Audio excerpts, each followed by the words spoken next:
तो last class में हम लोग इंटरमीडिएट वैल्यू थ्योरम पढ़ रहे थे। इंटरमीडिएट वैल्यू थ्योरम क्या थी कि हमारे पास कोई फंक्शन अगर कंटिन्यूअस है और एफ ऑफ ए और एफ ऑफ बी पे वैल्यू अलग अलग है तो उनके बीच में एक ऐसी वैल्यू होगी जो उसको एफ एक्स इक्वल टू के पे उसका सॉल्यूशन एग्जिस्ट करेगा। उसी को मॉडिफाई कर दिया था कि अगर एफ ऑफ ए और एफ ऑफ बी का प्रोडक्ट अगर नेगेटिव हो जाएगा, एक वैल्यू पॉजिटिव हो जाएगी और एक वैल्यू नेगेटिव हो जाएगी, तो ग्राफ कंटिन्यूअस है तो बीच में एक बार फंक्शन को जीरो होना पड़ेगा। किसके बीच में? और वो वैल्यू जो रहेगी जिस पर जीरो होगा वो ए और बी के बीच में रहेगी, मतलब कि at least c belongs to a to b. उसके ऊपर क्वेश्चन करते हैं, let f be a function defined from R to R be a function defined as f x equal to 2x plus 3 cos x, then we have to prove that f of c equal to 10 for some c belonging to all real numbers। तो सबसे पहले इसको continuous के बारे में check करना पड़ेगा। तो यहाँ पे अपन चेक कर सकते हैं कि 2x plus 3 cos x is always a continuous function। भाई 2x एक लीनियर फंक्शन है, cos x कंटिन्यूअस है, कंटिन्यूअस प्लस कंटिन्यूअस थ्योरम बता दी, तो it is a continuous function. fx is a, तो बस ये चेक करना है कि इसकी वैल्यू कहीं बीच में 10 आएगी कि नहीं आएगी। आएगी, आएगी नहीं आएगी? ऑब्वियस लग रहा होगा। कैसे भाई? तुमने f ऑफ 2 पाई पुट किया, f ऑफ 2 पाई अगर तुम पुट करोगे तो 6 पाई प्लस 4 पाई प्लस 3, ठीक है। अच्छा अगर 3 पाई पुट करोगे तो 3 प्लस 6 पाई प्लस -3, 4 पाई पुट करोगे तो 8 पाई प्लस 3। अगर इसके अप्रोक्सीमेट वैल्यू अगर हम देखें तो 4 3 या 15.56। अच्छा एफ ऑफ 0 और निकालो, एफ ऑफ 0 निकालेंगे तो कितना आएगा 3, एफ ऑफ पाई निकालेंगे तो कितना आएगा 2 पाई प्लस 3 -3। अच्छा एफ ऑफ 3 पाई बाय 2 निकालो, तो 3 पाई बाय 2 अगर मैं निकालूंगा 3 पाई आ जाएगा। अब देखो यहां इसका मतलब कितना है, something value approx 6 point something 3 point something, 3 पाई का मतलब 9 पॉइंट समथिंग थी, और इसका मतलब 4 12 प्लस 3 15 पॉइंट समथिंग थी, 6 पाई माइनस 3 15। ये फंक्शन कंटिन्यूअस है, उसका वैल्यू 3 भी आ रही है, 9 भी आ रही है, 15 भी आ रही है, और फंक्शन क्या है कंटिन्यूअस है। बीच में कहीं ना कहीं 10 आएगा नहीं आएगा? हेंस प्रूफ हम लिखेंगे ऐसे कि by IVP theorem, intermediate value theorem, there exist at least 1 c belongs to real number such that f of c equal to 10। ये सारे एक किसी ऑप्शन में रहेंगे। जैसे ये क्वेश्चन दे दिया मल्टीपल करेक्ट में, इसकी कंटिन्यूटी पूछेगा, डिफरेंशिएबिलिटी किसी पॉइंट में पूछ लेगा, पहले में कंटिन्यूटी दूसरे में डिफरेंशिएबिलिटी, तीसरे में ये दे देगा। अलग से नहीं आएगा सवाल कभी भी, या मैच द कॉलम जैसे आता है आ जाता है ऑप्शन, तो वहां बच्चे बोलते हैं ऑप्शन, तो फिर वहां पे बच्चे खुद ही अज्यूम कर लेते हैं भाई फंक्शन, तो थ्योरम हमारी याद भी नहीं रहती हमें, तो भी ये वाली थ्योरम तो इतनी आसान होती है कि हाँ चलो कंटिन्यूअस है, ये वैल्यू आ रही है, ये वैल्यू आ रही है, तो बीच में कहीं ना कहीं क्या आएगा 10 भी आ जाएगा। जहां पे कहीं भी सी का उपयोग किया गया है वो कोई ना कोई 3 थ्योरम के बेस पे, either IVT, either Rolle's theorem और एलएमवीटी थ्योरम। रोल्स और एलएमवीटी में बहुत अच्छे सवाल बनते हैं, वो डिस्कस करेंगे। एप्लीकेशन ऑफ डेरिवेटिव ये लिख लो इसको, जैसे अगला वाला है इसको देख लो एक बार। F x equal to 5x की पावर 8 प्लस ax की power 5 plus bx square minus cx minus 10 where abc belongs to real number and f of 2 equal to 5 दे रखा है हमें। और एफ ऑफ 4 का वैल्यू क्या दे रखी है -5। तो हमें minimum number of real root बताने एफ एक्स इक्वल टू 0। अब देखो जैसे x की पावर 8 तुमने देखा तो x की पावर 8 में हम देख सकते हैं इंफिनिटी पे वैल्यू कितनी आएगी, इंफिनिटी आएगी। माइनस इंफिनिटी पे कितनी आएगी, इंफिनिटी आएगी। अगर मैं यहाँ पे इसका सॉल्यूशन लिखूं तो अपन ये तो क्लियर कह सकते हैं at x equal to infinity f x क्या होगा, तो सीधा लिख दो एफ ऑफ इंफिनिटी कितना है, एफ ऑफ माइनस इंफिनिटी कितना है, एफ ऑफ 0 कितना है, एफ ऑफ 2 कितना है 5 और एफ ऑफ 4 कितना है। तो ग्राफ अगर मैं इसका बनाऊं वैल्यू कौन कौन सी है 0 2 और 5। 0 पे वैल्यू कितनी है, 2 पे वैल्यू कितनी है, अच्छा 4 पे वैल्यू कितनी है, इंफिनिटी पे इंफिनिटी, माइनस इंफिनिटी पे माइनस इंफिनिटी। तो ये ग्राफ बनेगा।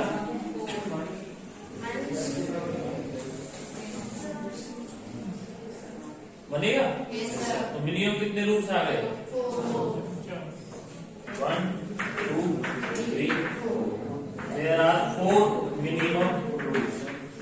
ये सब सवाल क्वाड्रेटिक में भी आ जाते हैं ग्राफ स्केच करने के लिए। तो वैसे इसको हम करेंगे by IMV theorem. Clear,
next question is let f be an odd continuous function defined on set of real numbers such that f of p equal to -1 की power p into p where p is any prime number। p क्या है हमारे पास, कोई भी prime number.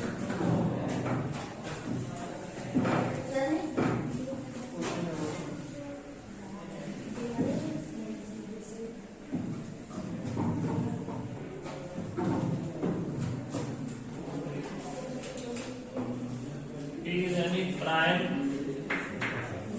natural number and find minimum number of real roots of fx equal to 0।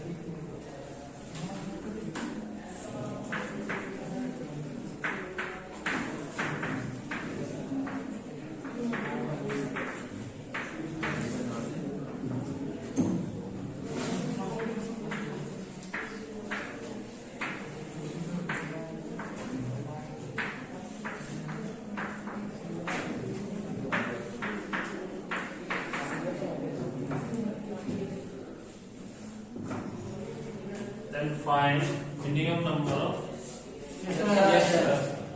लिख लिया बच्चों ये लोग?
अगला question, let f is a function defined from 0 to 2 to r be a continuous and f of 0 equal to f of 2. Prove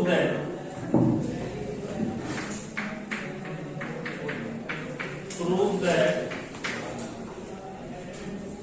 there exists x1 and x2 in 0 to 2 such that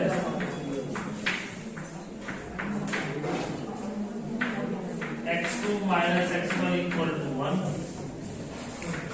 and f of x2 is equal to f of x1.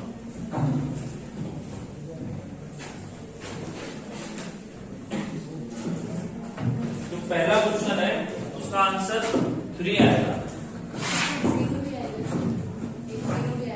हाँ,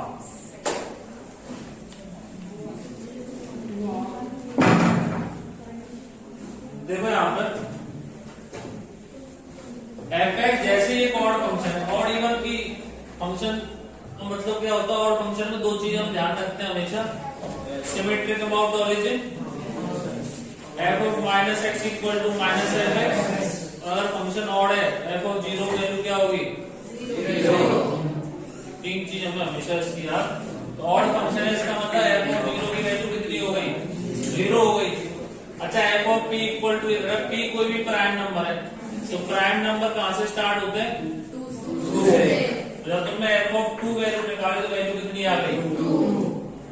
3 निकालेंगे तो बाकी सब तो prime odd number है, सब पे value क्या आएगी? माइनस। अगर इसके मैं ग्राफ की बात करूं तो ये 0 पे वैल्यू 0 है, 2 3, अब 3 पे लेंगे 5 पे चलता जाएगा, 2 पे वैल्यू कितनी है? 2, 0 पे वैल्यू कितनी है? 0। तो ये ग्राफ रहेगा और तो कहीं आगे आएगा नहीं। लेकिन सिमेट्री ये ऑड फंक्शन है, ऑड फंक्शन में यहाँ पे अगर 2 से 3 के बीच में 0 हो रहा है तो यहाँ भी -2 और -3 के बीच में भी क्या होगा? 0 होगा। कितने रूट आ गए? 1 2 3। तो minimum number of real roots कितने हो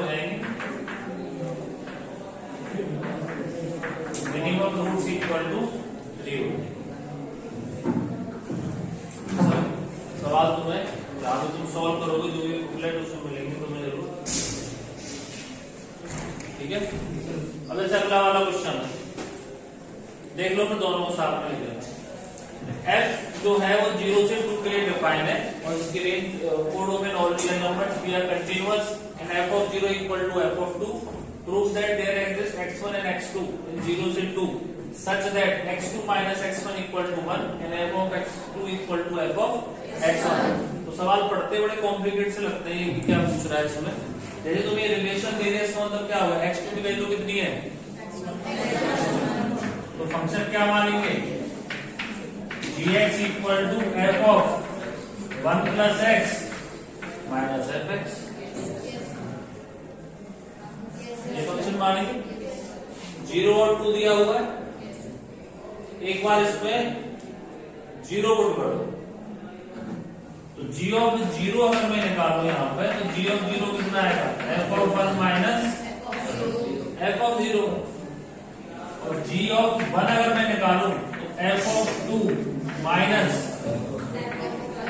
f of 1 as given in the question that f of 0 are equal to f of 2, f of 2 की जगह क्या पुट करूंगा f of 0 minus f of 1 which is equal to minus times of f of 1 minus f of 0। तो हम देख सकते हैं g of 0 g of 1 आपस में एक दूसरे के नेगेटिव है, तो hence g of 0 into g of 1 is less than 0।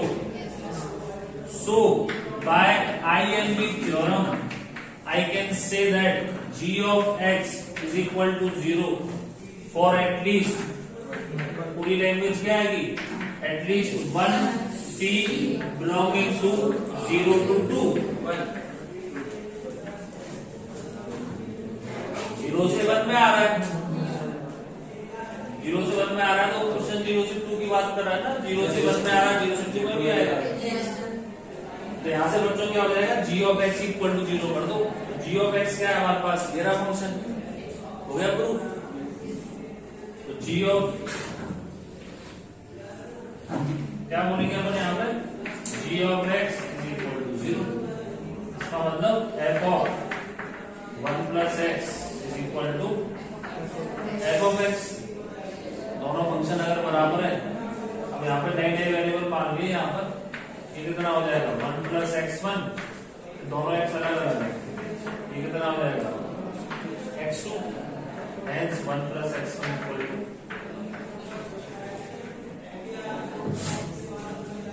clear, close।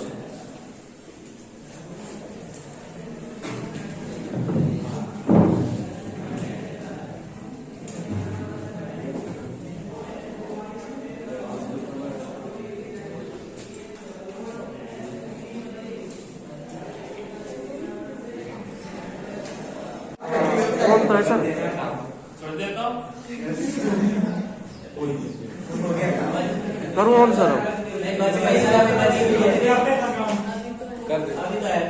ना ना बच रही है, बैठ जा बेटा तुम, ये चल रही है ऑन है।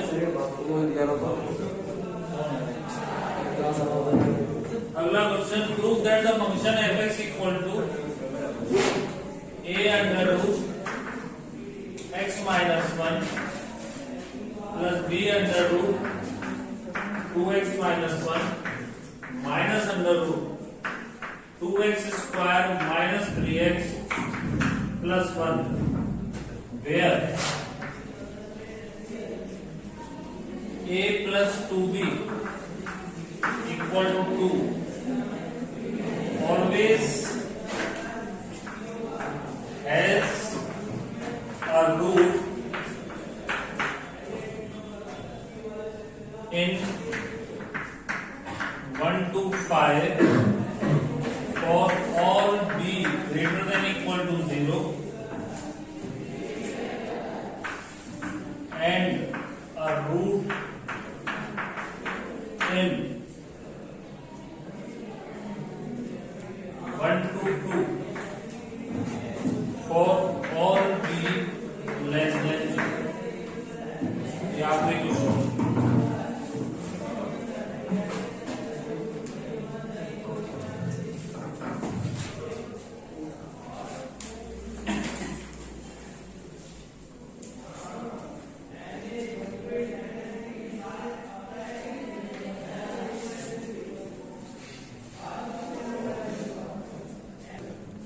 Minus 2x² minus 3x plus 1। Question ये है, prove that the function fx equal to a under root x minus 1 plus b under root 2x minus 1 minus 2x² minus 3x plus 1 का under root, where a plus 2b equal to 2 always has a root in 1 to 5 for all b greater than equal to 0, and the root in 1 to 2 when b less than 0। तो जैसे ही उसने 1 और 5 बोला उसमें तो हमें function भी दे दिया। इससे पहले वाले को तो मैं अज्यूम करने पड़ रहे थे फंक्शन, ये तो आसान हो गया। 1 और 5 पुट कर दो पहले, तो करो बच्चों सब लोग।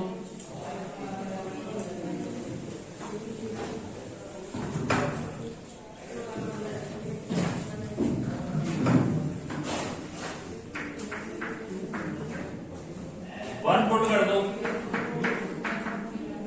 1 पुट करूंगा तो क्या आएगा, बी।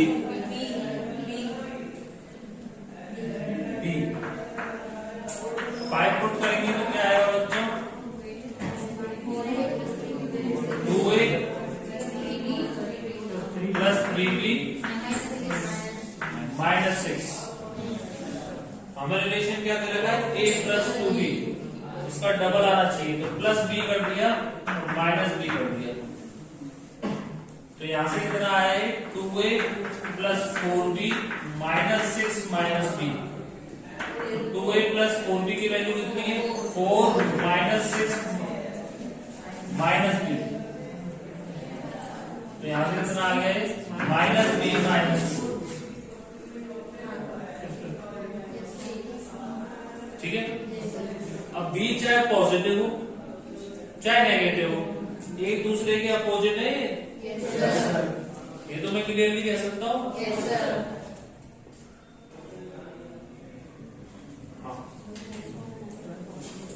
अच्छा, f(1) इंटू f(5) अगर मैं निकालूं तो कितना आएगा, माइनस b² माइनस 2b।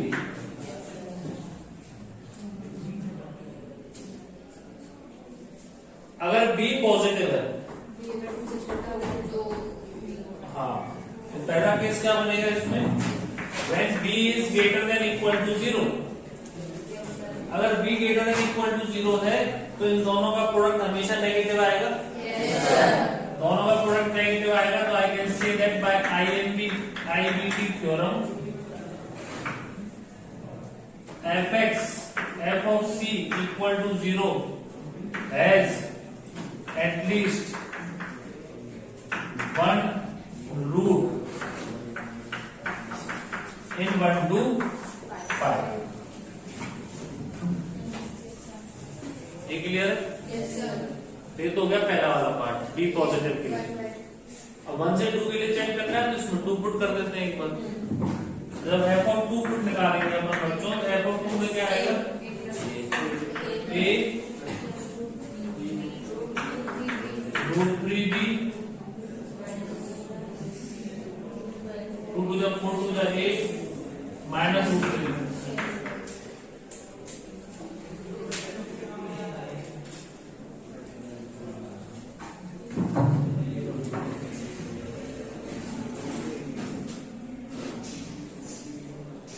और all be negative, all be negative को नेगेटिव है तो हमें ये प्रूव करना है पॉजिटिव है, तो इनके बारे में तो कुछ दे ही नहीं रखा है।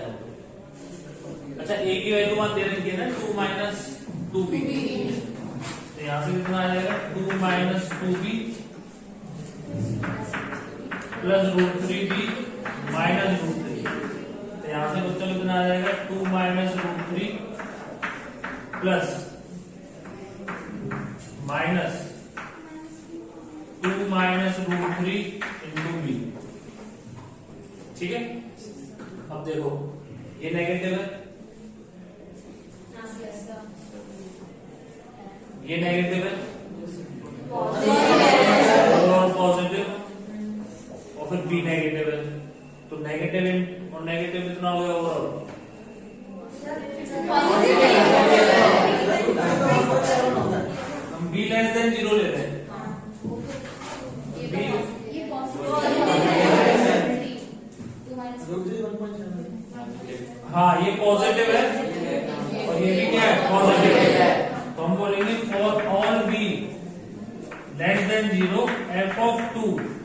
is always positive और f of 1 is always negative.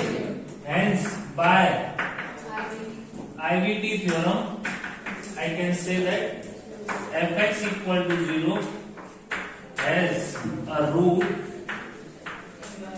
in 1 to 2. ये हमारे पास ये सारे हमने काफी क्वेश्चन कर लिए, 7-8 क्वेश्चन हो गए और आईवी थ्योरम के ऊपर, और यही सब क्वेश्चन बन रहे हैं. क्लियर?